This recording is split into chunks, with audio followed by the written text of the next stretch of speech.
And welcome along to Bruce Lee Night on 5. We've got two of his biggest movies coming up for you, with Enter the Dragon at 10, followed by The Big Boss. But before that, a look at the life and career of the man who really can claim the title, martial arts superstar.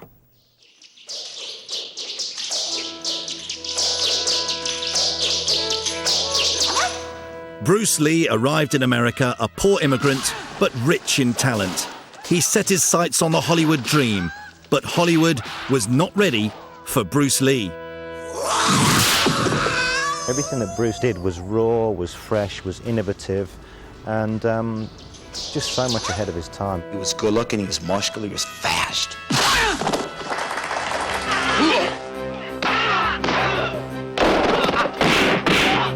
First, Bruce Lee changed the concept of martial arts around the world. Then he conquered a film industry that refused to take him seriously. He's the Hong Kong answer to James Dean. I mean, he's the rebel, he's the outsider, the one who doesn't accept his place in this scheme of things. His persistence and skill paid off. He broke the Hollywood mold and became a martial arts superstar.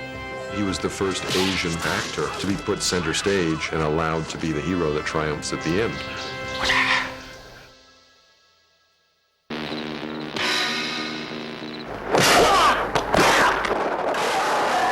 Bruce Lee had an unmistakable war cry that required no translation. His fists and feet did most of the talking, and his face became recognized around the world.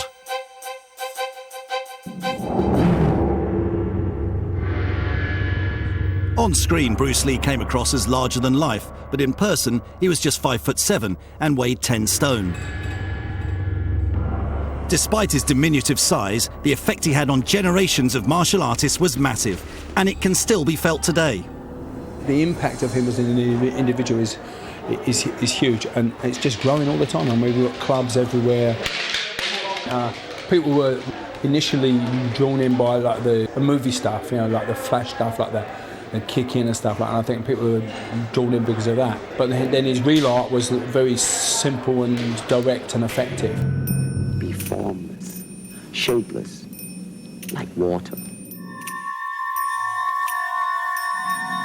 You gotta put the whole hip into it and snap it. Ultimately, martial art means honestly expressing yourself. Dragon whips his tail. Bruce Lee loved being in front of the camera, as this early home video footage shows. He filmed training sessions in order to improve his performance. But it was not just physical agility that made him the success he became. Okay, now let's run it back and see what happens. Bruce was definitely a fighter, but he was underneath a very deep person rooted in philosophies that went back thousands of years. He was a very old soul come to visit us for a short time.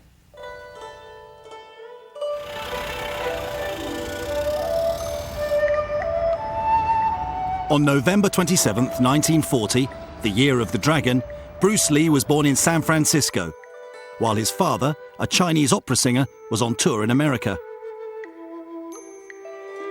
His parents called him Li Junfan, but a nurse gave him the name Bruce, a name that the entire world would come to know. 3 months after he was born, his family returned to their home in Hong Kong.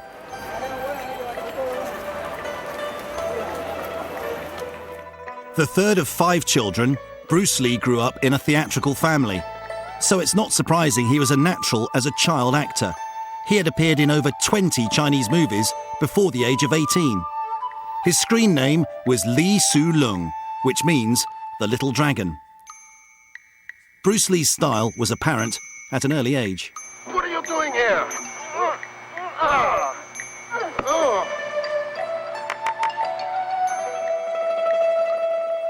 But the Little Dragon was more of a street fighter than a movie star. Growing up on the streets of Hong Kong is what sent Bruce to get an education in martial arts.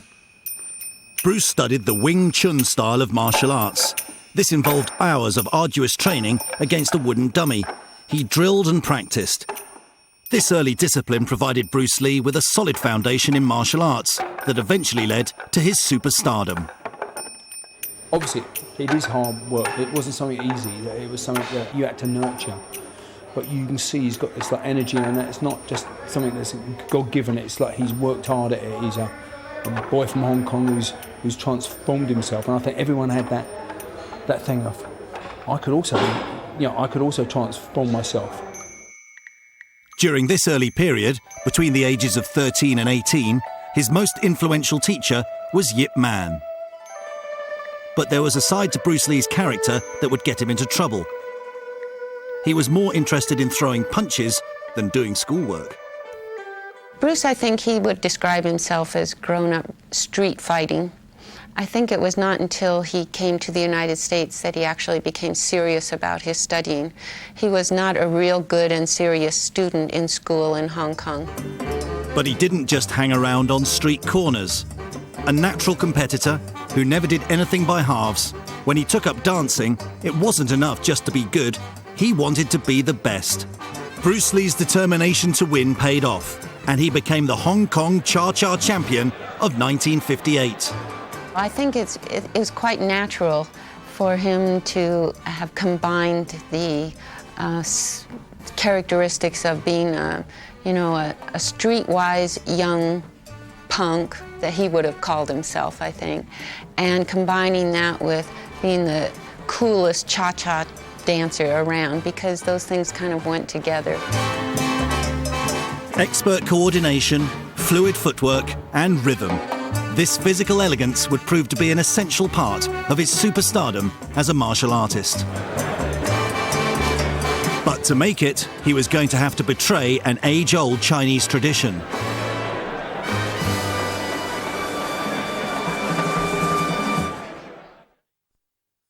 Welcome. A drink?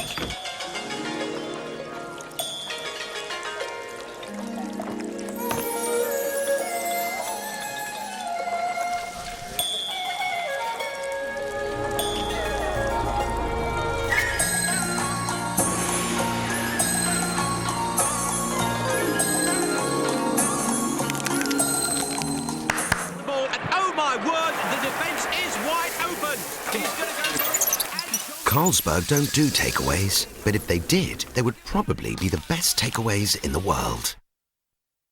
You can tell a lot about a man by his style, his wristwatch, shoes, the company he keeps, the way he does business. The Samsung D500.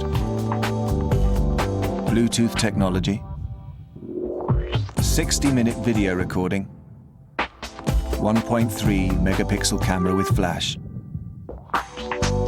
Samsung D500, the style of business. Ali, Hagler, Tyson, who are the real hard men of the ring? Join former world champion Steve Collins for a ringside seat for some of the greatest, toughest fight action ever. I'm going to give you my selection of the top 10 toughest fighters. Including both Collins' epic battles against Chris Eubank and Nigel Benn. Own it on DVD and video now.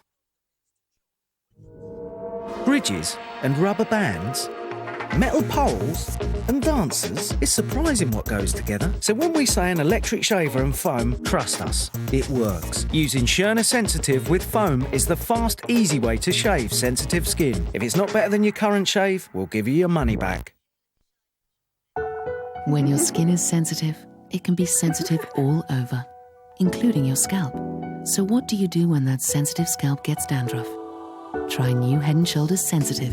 Without colours and strong fragrances, it's first anti-dandruff shampoo for sensitive scalps, with research supported by the British Skin Foundation. Ordinary shampoos leave dandruff behind, whilst Head & Shoulders gives you 100% flake-free, gorgeous hair. Dermatologically tested Head & Shoulders Sensitive. Dandruff has a sensitive solution. American Idiot, the #1 album from Green Day. This empty street on the boulevard of broken dreams. Includes the new single, Boulevard of Broken Dreams. Green Day, American Idiot, out now. Going out to Idiot America.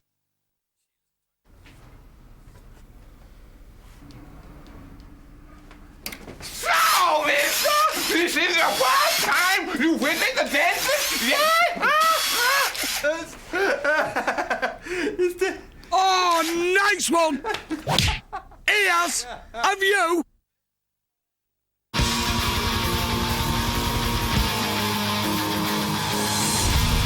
So you back on the block, huh? What's up?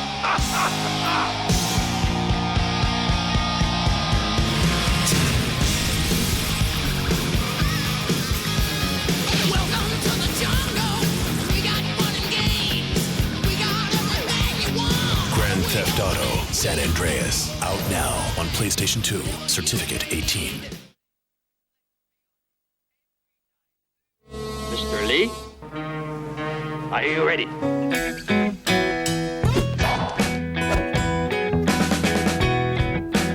The coolest martial arts master in the greatest martial arts movie.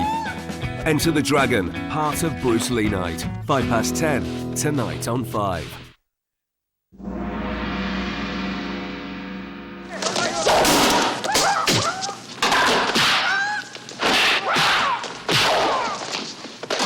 Bruce Lee changed action films forever. Suddenly, martial arts became popular with mainstream audiences the world over. But his journey to become a superstar was not an easy one.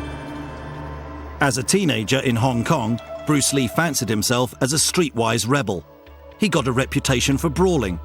His parents wanted to keep him out of trouble and possibly even jail, so they sent him off to America to study. When he came to the United States, he had $100 in his pocket, and he looked around at everything and said, "Now what?" The options for new Asian immigrants in the States, even now, let alone 30 or 40 years ago, are pretty restricted. And, you know, outside the restaurant business, what is there? Well, Bruce Lee had particular skills. He wanted to, turn those into some kind of job opportunity, and he saw that as a way to hopefully penetrate the American entertainment business. But first, Bruce Lee had to work his way up like everybody else. In 1959, he stayed with a friend of the family in Seattle. While studying philosophy at university during the day, by night, he worked in a restaurant. But soon he turned to what he knew best and started to teach Kung Fu. In the early 1960s, the Western concept of martial arts was largely limited to karate and judo. But a revolution was about to take place, and Bruce Lee would be the catalyst. Bruce Lee set up his first martial arts school, the Junfang Kung Fu Institute, after the name he was given at birth, in what is now a restaurant in Seattle's Chinatown. Bruce Lee's approach to teaching got him into trouble. He flouted an age-old tradition by revealing the ancient secrets of the martial arts to guailos, foreign devils, as they were called by the Chinese community.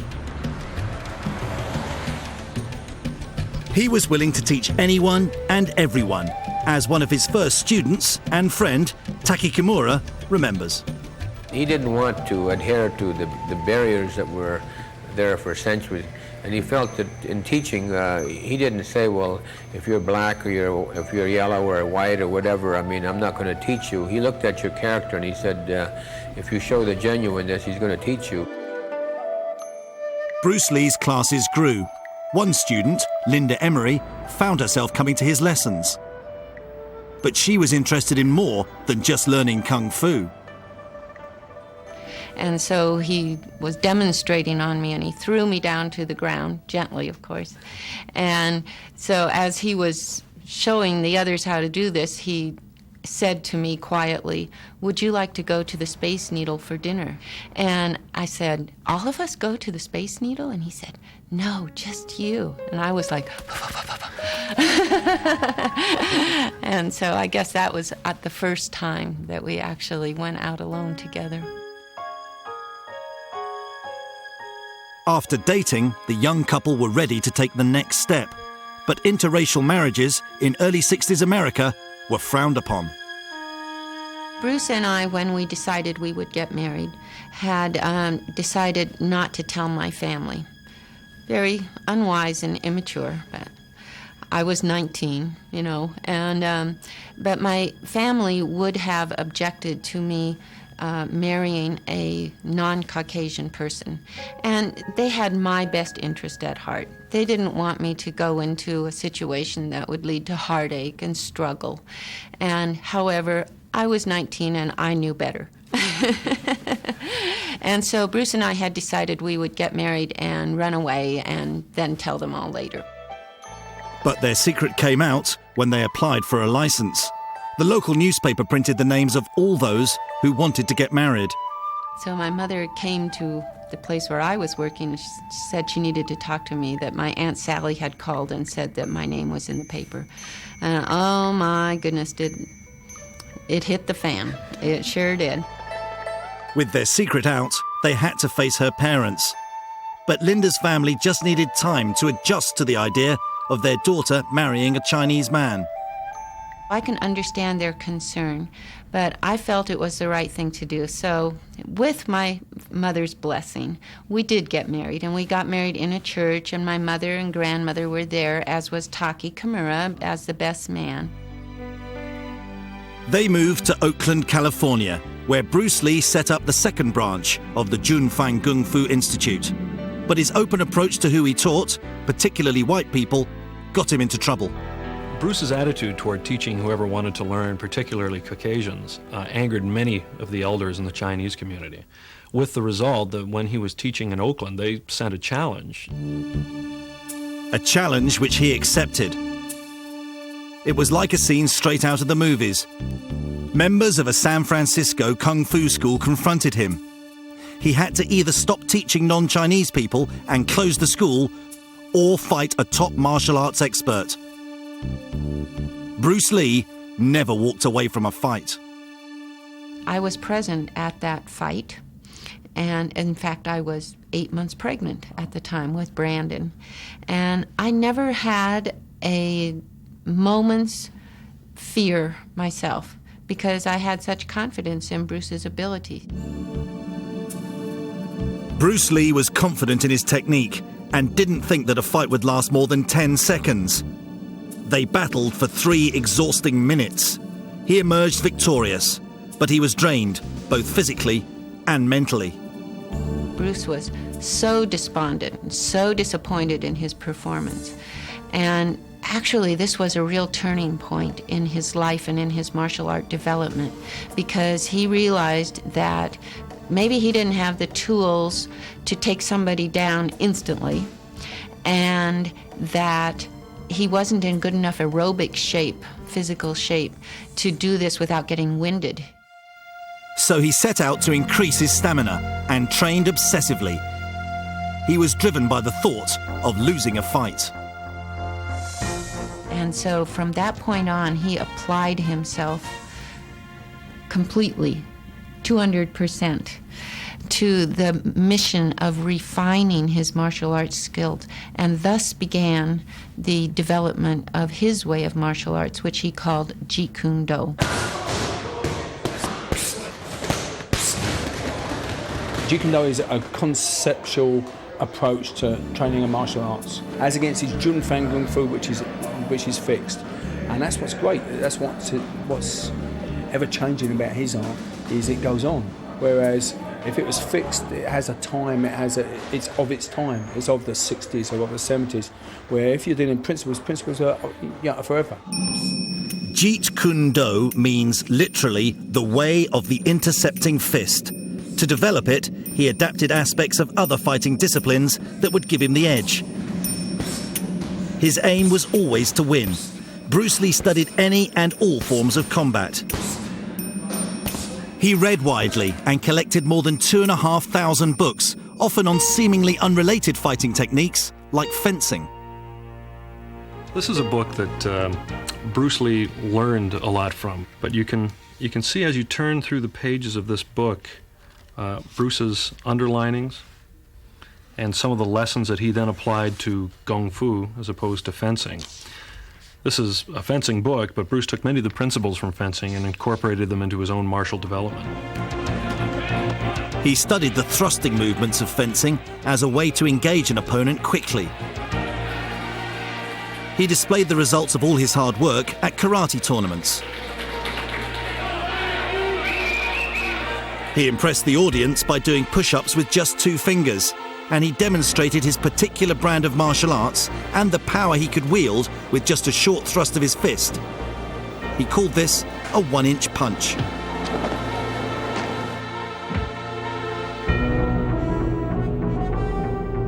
A young martial arts fan saw Bruce Lee at one demonstration and became a student and then a teacher of Jeet Kune. His exhibition in his Chinese Kung Fu was awesome. It was for real, it was simple, and it was direct and explosive speed. I've never seen explosive speed like Bruce Lee did.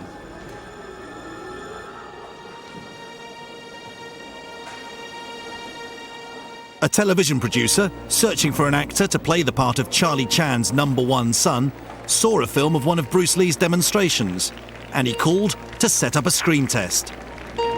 I actually took the call, and Bruce wasn't home, and when Bruce got home, I said, "This guy from 20th Century Fox just called you. You know, he wants to talk to you about doing something on TV."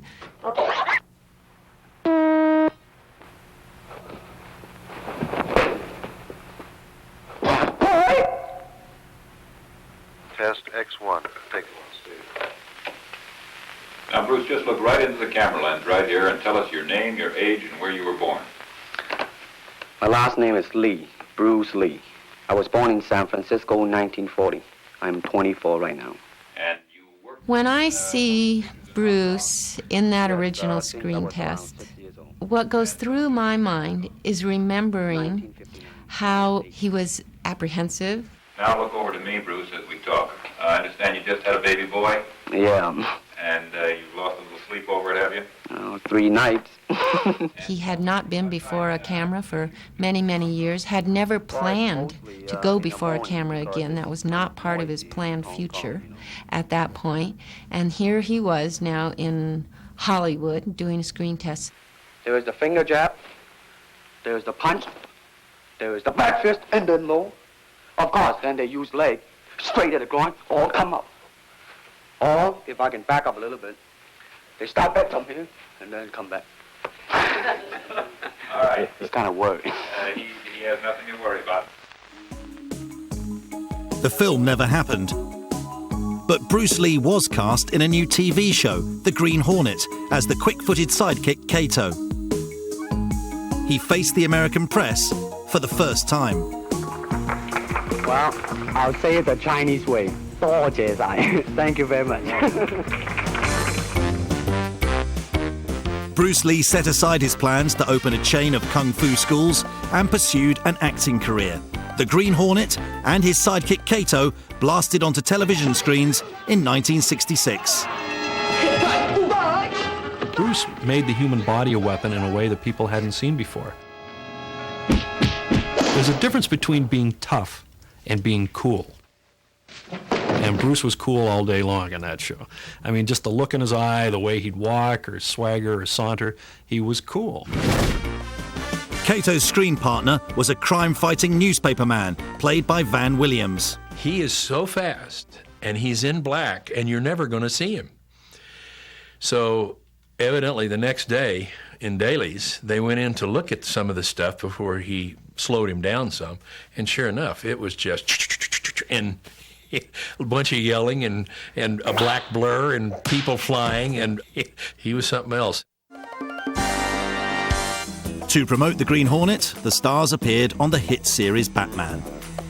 Bruce Lee's temper flared up when he found out he was to fight Robin and lose. I'll never forget the day that the scripts came down on the set. All of a sudden I heard this. Bang, slam, bang, wham. I said, Jesus Christ, because Bruce had a short temper, so did I.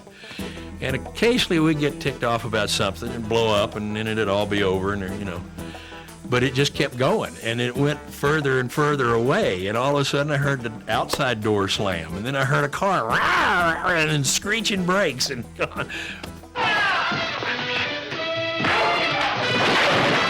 It's a good thing those guys aren't in town every week.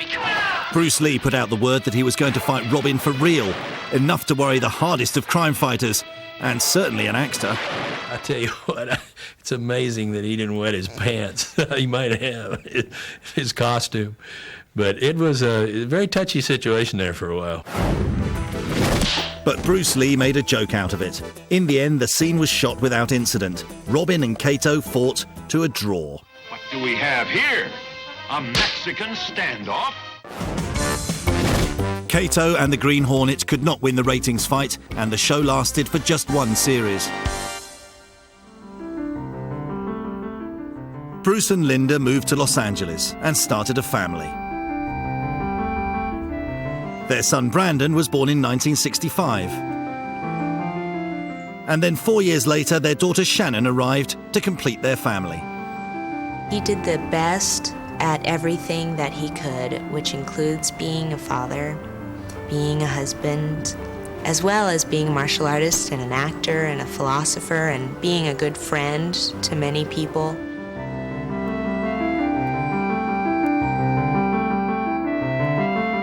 With his career in television faltering and a family to support, he returned to teaching Jeet Kune Do. But now his students were Hollywood stars, like James Coburn.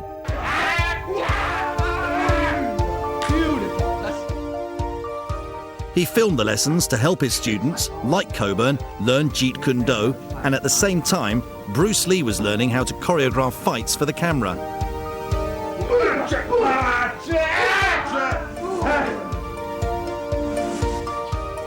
Another regular student was basketball player Kareem Abdul-Jabbar, who gave him a unique challenge. I certainly tested him. My reach was a big problem for him. He liked problems like that because most people didn't test him. He was a lot more of a challenge for me than I was for him. Steve McQueen became another one of his students. In the only television interview that exists with Bruce Lee, he talks about their training sessions.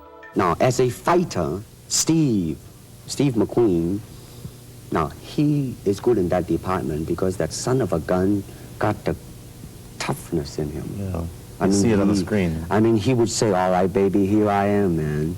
Mm-hmm. You know, and he'll do it.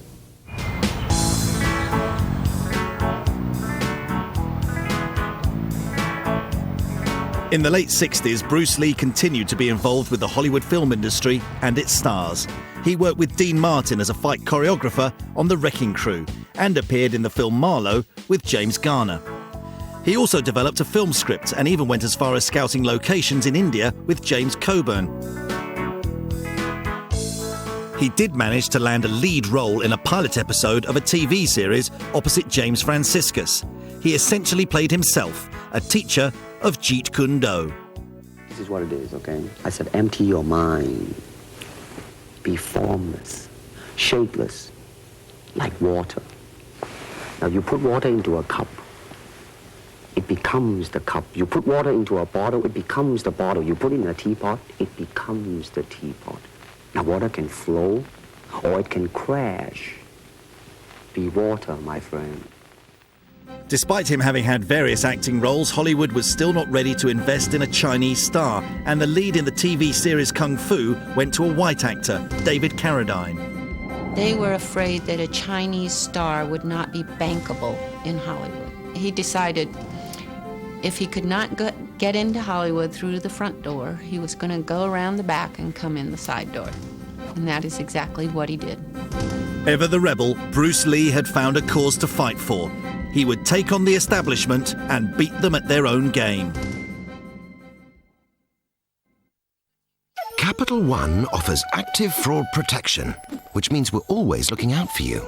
And if we spot anyone trying to misuse your card, we take immediate action.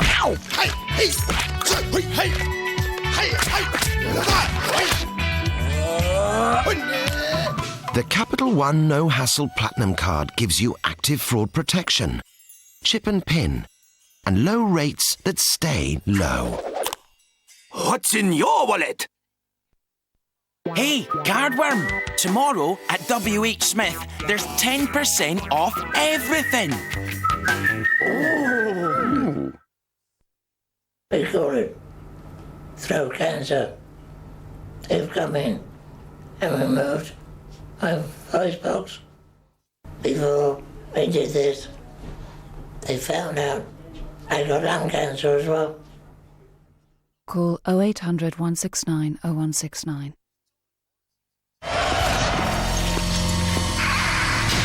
Your fate will be written on December 3rd. Prince of Persia, Warrior Within.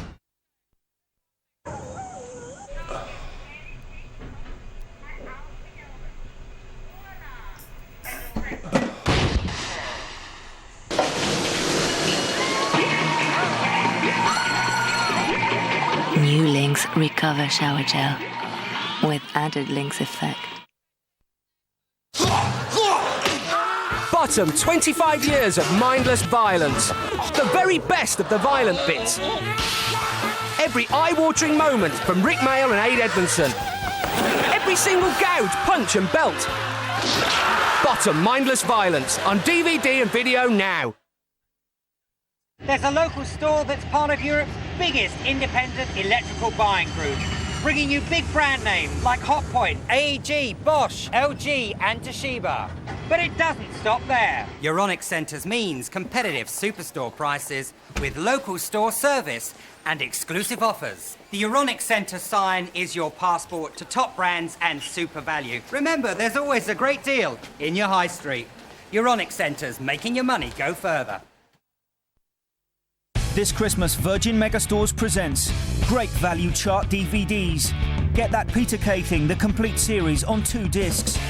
Or choose a family favourite, Elf 2-disc DVD. Pick up the brilliant Van Helsing. Or grab the fantastic Richard Pryor Live and Stir Crazy 2-disc edition. Get all these great chart DVDs for $14.99 each at Virgin Megastores.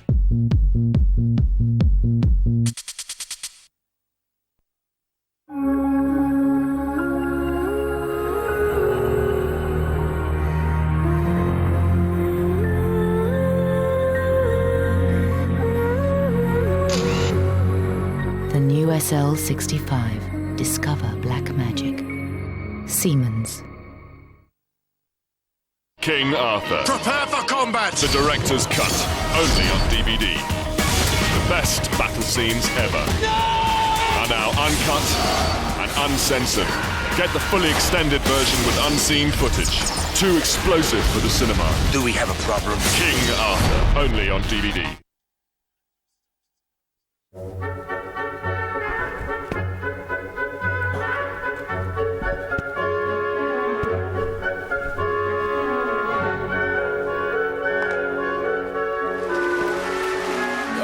Superb. Street Fighter, 9 p.m. Sunday on 5.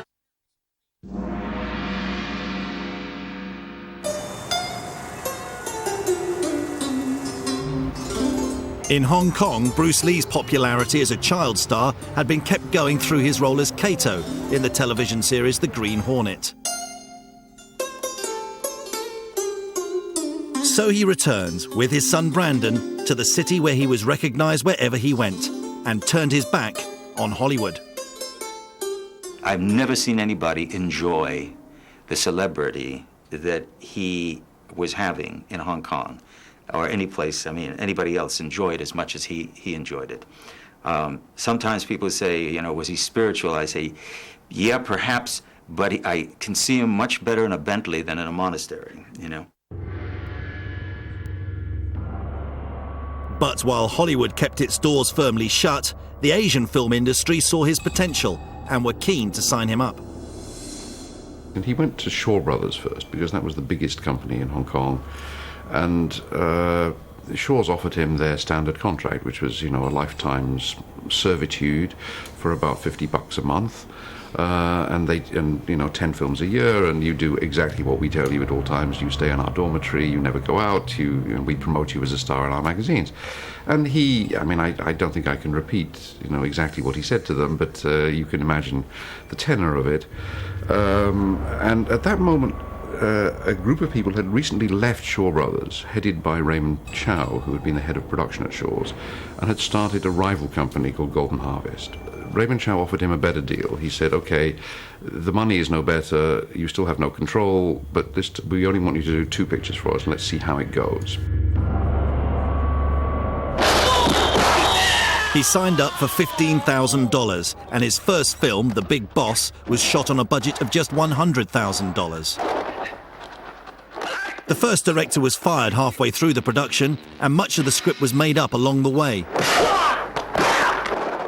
What Bruce Lee brought to the production was a sense of gritty reality to the fight scenes.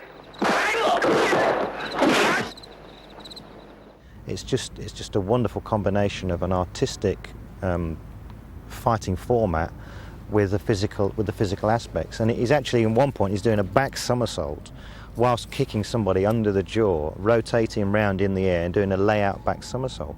And it just comes from a guy who's just looking at you, eye-to-eye contact. It comes from nothing. The film premiered in Hong Kong, where Bruce and Linda waited nervously for the audience's reaction. So the movie was over. It was stone quiet. Nothing for about 10, 15 seconds, seemed like forever.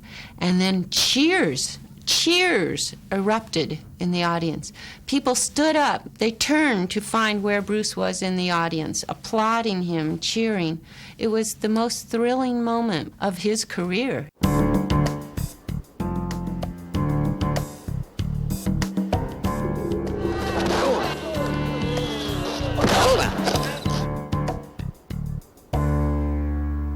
Probably his single strongest influence in Hong Kong in '72, when he started making films as an adult, was that he reintroduced unarmed combat. The dominant genre in the 60s had been swordplay. So Bruce Lee brought things back towards unarmed combat, or predominantly unarmed combat, which became known as Kung Fu and became the big thing in the 70s.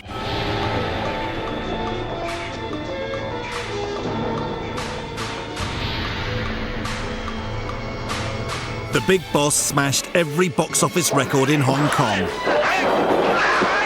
And Bruce became a martial arts superstar. Bruce in Hong Kong, it's tough to envision now, but then he was the equivalent of a Michael Jackson times 10. Bruce was so massive, that he could not leave his house. Young Chinese males particularly just looked up to him as being the guy. Again, for the same element. He was cool, he was well-built, he was good-looking, he was a terrific martial artist, he was successful, he was everything that, every young male aspires to be. The word superstar really turned me off, and I'll tell you why. Because the word star, man, it's an illusion. It's something what the public calls you. You should look upon oneself as an actor, man. I mean, you would be very pleased if somebody say, hey, man, you are a super actor. It is much better than, superstar. His first films were not well reviewed. Nevertheless, they found an enthusiastic audience. When Kung Fu films first appeared in the West, there was a huge amount of snobbery, of course. The mainstream critics were all highly negative and very dismissive and very patronizing and everything. The audience that they connected with right from the word go was essentially the immigrant audience. So, in London, if you wanted to see Chinese movies, Hong Kong movies in the early 70s, you went to Harlesden, and you would be the only white guy in a cinema entirely full of whooping black guys who would be, cheering on these strange Chinese. Those audiences, I think, had no trouble with Bruce Lee at the time. They understood very quickly what was going on, they related to it rather directly, and they thought it was terrific. With a star to bank on, the Hong Kong Film Company doubled the budget for his next movie, Fist of Fury. What the audience didn't know was all the fight scenes were shot while he was in pain from a back injury. What's ironic about that is that despite the fact he had this debilitating nerve problem with his lower back, he blossomed as a martial artist. He became a better martial artist after the back injury than he ever was before it. The doctors prescribed bed rest. He used this time to write up his philosophy on martial arts, the Tao of Jeet Kune. This has now been published in 9 different languages. Not fully recovered, he willed himself to start training again. Ignoring doctors' orders, he went back to work.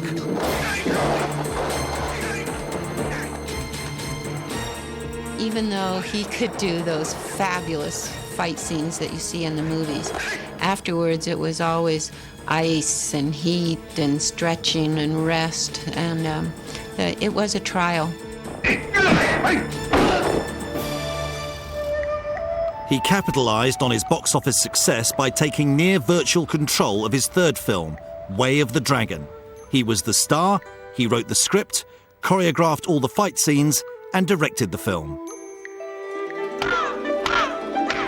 In addition, he broke new ground in martial arts filmmaking. It was the first Chinese film to be shot in Europe. The big fight scene used Rome's Colosseum as its backdrop. And he cast real martial arts champions in the film rather than actors and stuntmen. So Bruce Lee's central importance in the Hong Kong sense is that he brought genuine physical skills back into play here. Whereas pretty much anybody could have been, an action star in Hong Kong movies before 1971. After 71, you had to have at least a modicum of authentic skill to cut it, because the industry wouldn't accept you if you didn't. And so all kinds of new people were recruited precisely because they had the skills. Yeah, I work with a lot of fighters who have got many different qualifications in different fighting categories. I studied Shotokan for about 5 years. Some of the top guys that I use have studied all sorts of martial art formats. Blue screen and CGI and all of that stuff is all very well and good in today's filmmaking, but the thing that Bruce Lee had then was such a great physical prowess and physical performance, and I think people are wanting that more and more again now. Bob Wall played thugs in 3 Bruce Lee films. Bruce liked the way he delivered a punch and was adept at taking whatever was dished out, especially the kicks to the groin. He was very clever about knowing what the Chinese audience looked for, what they wanted. The Chinese liked to see him get kicked in the groin. They liked that extra pain because they felt psychologically they'd been kicked in the groin for a lot of years. And so he really knew he was a psychological master of playing on those feelings, those maybe unspoken feelings that the Chinese people had.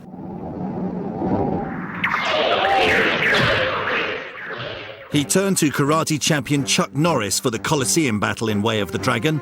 The fight scene is still considered to be one of the best ever made, and it helped to launch Norris's career in the movies.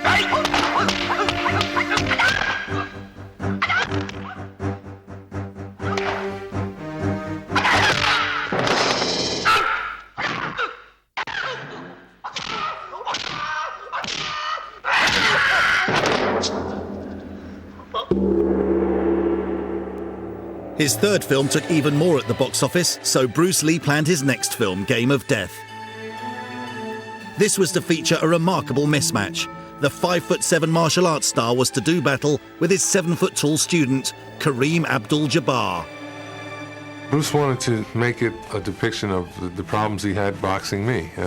Basically all of our little episodes in the backyard, and the problems I presented to him with my reach and my relative quickness for someone of my size.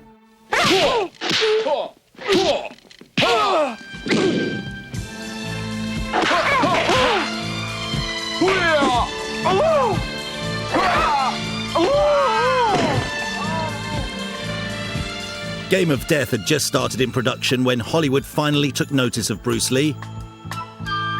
Their offer was one he could not refuse, so he stopped shooting Game of Death and started work on the film that made him into an international martial arts superstar.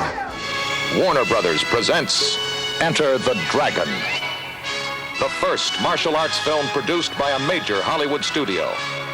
He understood that this picture was going to be his showcase to Hollywood and to the West, and so he wanted it to be as good as it could be.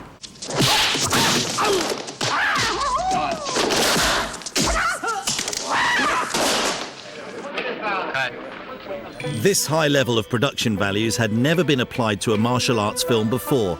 Its budget was 6 times the size of his first film in Hong Kong. When the movie started shooting, the producers were faced with a serious problem. Bruce Lee was so nervous, he couldn't face the camera. So the crew had to shoot every scene they could without him. Bruce was terribly nervous when we started filming. Very nervous. We were shooting for 2 weeks almost, and Bruce hadn't showed up yet. I was telling Warner Brothers the rush is a sensation, and Bruce hadn't showed up yet. I could sense he was very nervous. His voice was like a cheese cutter. I mean, it was like a wire, and I could almost swear that he was ready to levitate off the ground. He was like so wired. But in fairness to Bruce, whatever nervousness there was the first 2 or 3 days of filming was completely gone by the end of the first week, and it was back to business as usual. It was a strenuous shoot and dogged by problems. both the cast and the crew had to struggle with a language barrier. And as an action superstar, he was constantly being asked to prove himself. Everybody was always trying to challenge Bruce. It was part of the macho kind of thing that went on. Never one to back down, Bruce Lee accepted one challenge made by an actor on the set. It was a stupid kid who was saying something to him in Cantonese. And I think he said, well, why? The kid was sitting on, like Simple Simon. I swear, he was sitting on a wall, you know. And he said, well, why don't you come down, you know? And the kid did. All of a sudden, I could just see it in his eyes. I saw his eyes change, and he immediately went into too bad guy, and he kicked the out of this guy.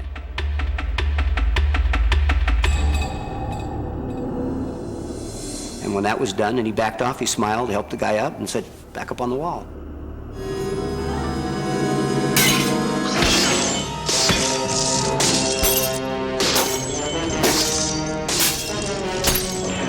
The film's climax was shot in a room filled with thousands of mirrors. But this now famous fight scene almost didn't happen because Bruce Lee did not think it would work. Bruce did not want to do it. Bruce did not want to do it. And he fought all of us on it. But once he got into it, like everything, Bruce, once he got it, he made it better. You know, that was the other part that makes him great. He took it, developed it, and made it better. And that's what was wonderful.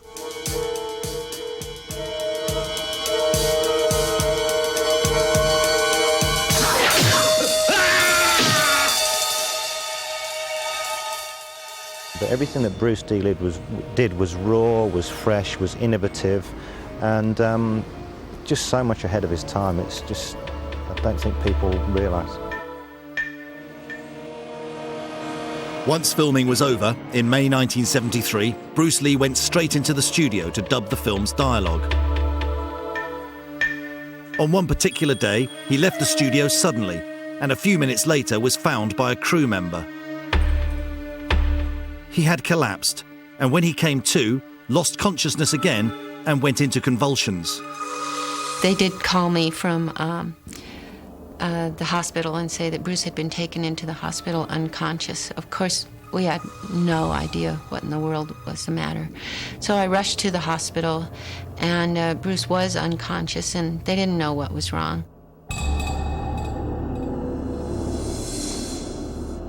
Following his collapse, Bruce Lee visited the best doctors in Los Angeles and underwent a battery of tests. They didn't know he was in town. I said, Jay, what are you doing here? And so on. He says, well, I got to go see the doctor and something like that. And then he said something, you know, very grave, like, maybe there won't be a Bruce Lee. And I thought, what are you talking about? I mean, those are grave words. Maybe there won't be a Bruce Lee. It's a kind of crazy premonition in a way. The test results were surprising because they showed that absolutely nothing was wrong. We don't really know what caused that. He was under a lot of stress and probably dehydrated because it's so hot in Hong Kong, so humid, and when you're working all the time, sometimes you forget to have enough liquids or whatever. But the medical report from the doctors in the United States pronounced him in perfect health. And he was excited. He was the same old Bruce again. I mean, his color was coming back, and certainly he hadn't gained his weight back, but he said, doctors said, body of an 18-year-old. Reassured, he headed back to Hong Kong to complete Game of Death, the film he had started before Hollywood called. But this was destined never to be finished.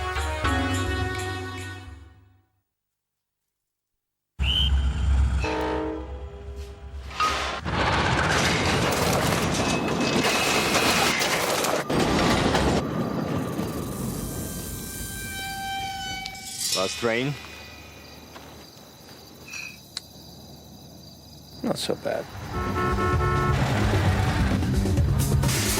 Last train? Not so bad at all.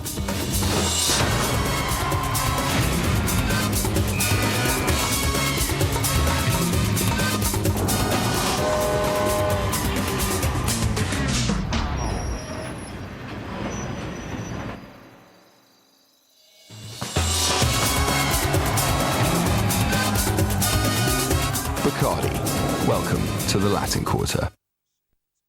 This Christmas at Argos, there are more offers on cameras than ever before.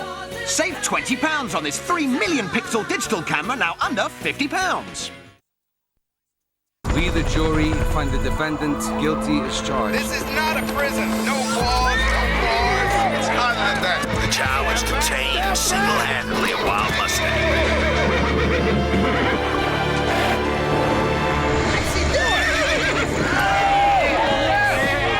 You let him go, you bring him back.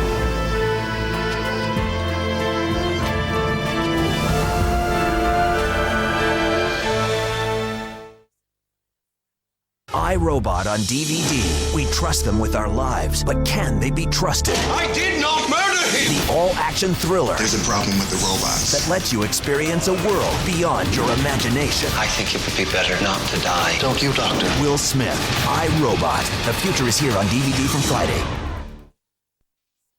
How do you help clear a blocked nose and a stuffy head? With a decongestant pill?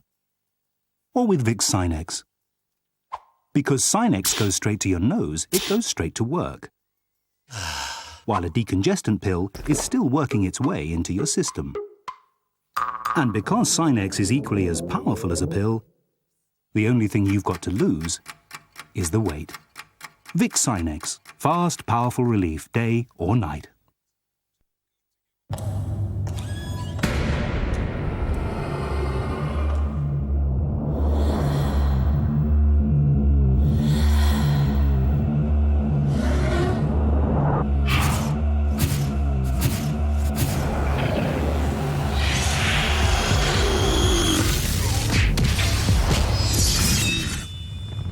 Deception is in us all.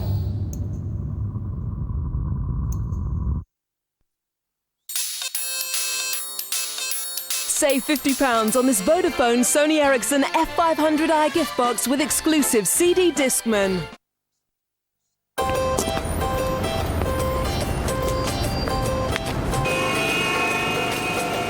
At EasyJet, we've changed the way people think about travel.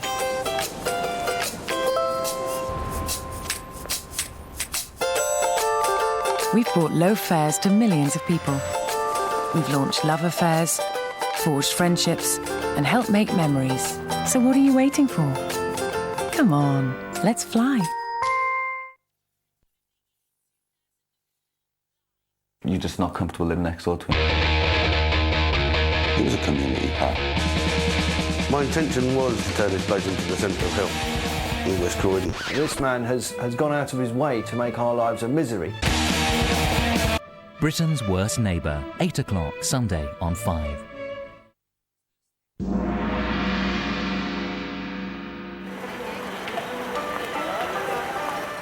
July 20th, 1973 was a working day like any other. I was actually with him the day he passed away. He seemed fine. The only thing he complained about was having a headache. That evening, he went to a home of a friend to work on a script. But still complaining of a headache, he took some medication and laid down to rest. I think late in the evening, maybe about 10 o'clock or something, I got a phone call from Raymond saying Bruce had been taken to the hospital, and all he could say was something like the last time. And so I rushed over to the hospital. Bruce was unconscious and was never conscious again.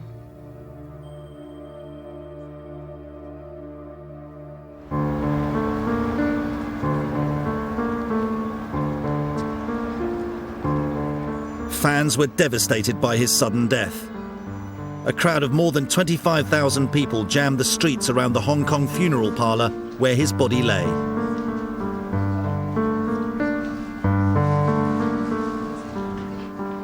His loyal followers silently queued up to pay final homage to their hero, unbelieving that one so fit could have died so young. The autopsy revealed that he had died from a cerebral edema, a swelling of the brain. It was ruled to be a death that was caused by hypersensitivity to a medication that Bruce had been given for a headache. It's so extremely rare that this kind of thing happens. What it's like is an allergy to, say, penicillin.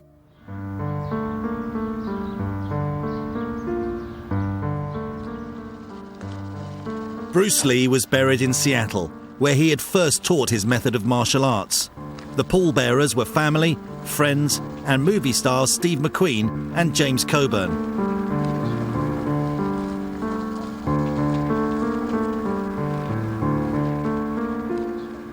Thank you. May peace be with you.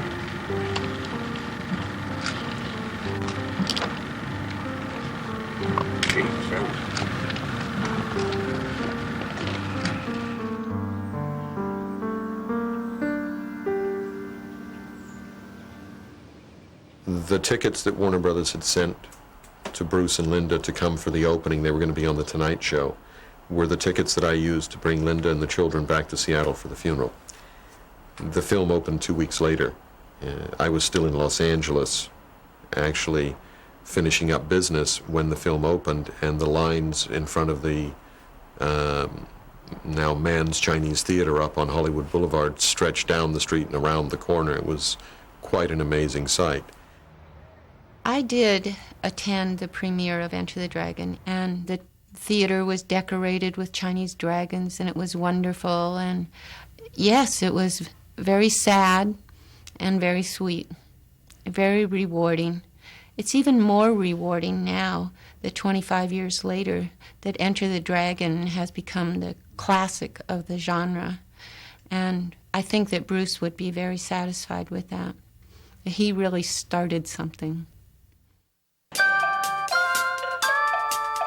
Enter the Dragon has become a classic martial arts film. When Warner Brothers re-released the movie 25 years later, they put back several minutes that had been cut from the original, and these provide an insight into Bruce Lee's philosophy on martial arts. When the opponent expands, I contract. When he contracts, I expand. And when there is an opportunity, I do not hit. It hits all by itself. Bruce Lee has a delayed impact, and I think the metaphor of a pebble in a pond sending out ripples is rather a good one, actually. It's much better than much more relevant anyway, than the master-disciple chain. He changes the industry by making it absolutely mandatory that actors in action films can really do it. They have to be genuinely physically skilled. In terms of, The Matrix, let's say, or some of the other Hollywood movies that have attempted to get into this particular area, Kill Bill would obviously be quite a good example as well. It's been mandatory for Keanu Reeves, for Uma Thurman and these people to actually spend months training in martial arts before they shoot a frame of the film, because they have to be able to cut it. The director now insists that it's not going to be done by CGI, it's going to be done because you're going to be good enough to cut it on screen. So, of course, having had that kind of impact on the industry, it produced a new generation of people who were not direct disciples of Bruce Lee. These were not people trained by Bruce Lee, but they're people who ripple out from Bruce Lee. They're people who start to use the principles that he has dramatically established, and during that brief, firework comet-like passage through the Hong Kong film business. I think Bruce can be considered the greatest, not because of how high he could kick or hard he could punch or how well he could tell a joke. I think it was more and deeper than that. Bruce was the greatest because of the level of intellectual and spiritual awareness that he had achieved in his life, which led him to make great accomplishments and to share those achievements, not only to benefit his own life, but to inspire and motivate others to do their best. He was the first Asian actor to be put center stage in a Western film and allowed to be the hero that triumphs at the end. You're talking about an industry where they had John Wayne playing Genghis Khan. Come a long way.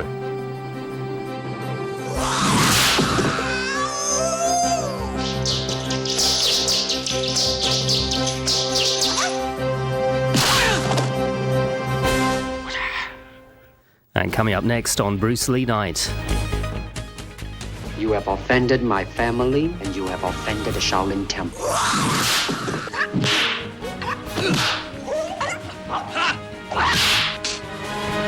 Yes, a man you definitely wouldn't want to get on the wrong side of. Bruce Lee stars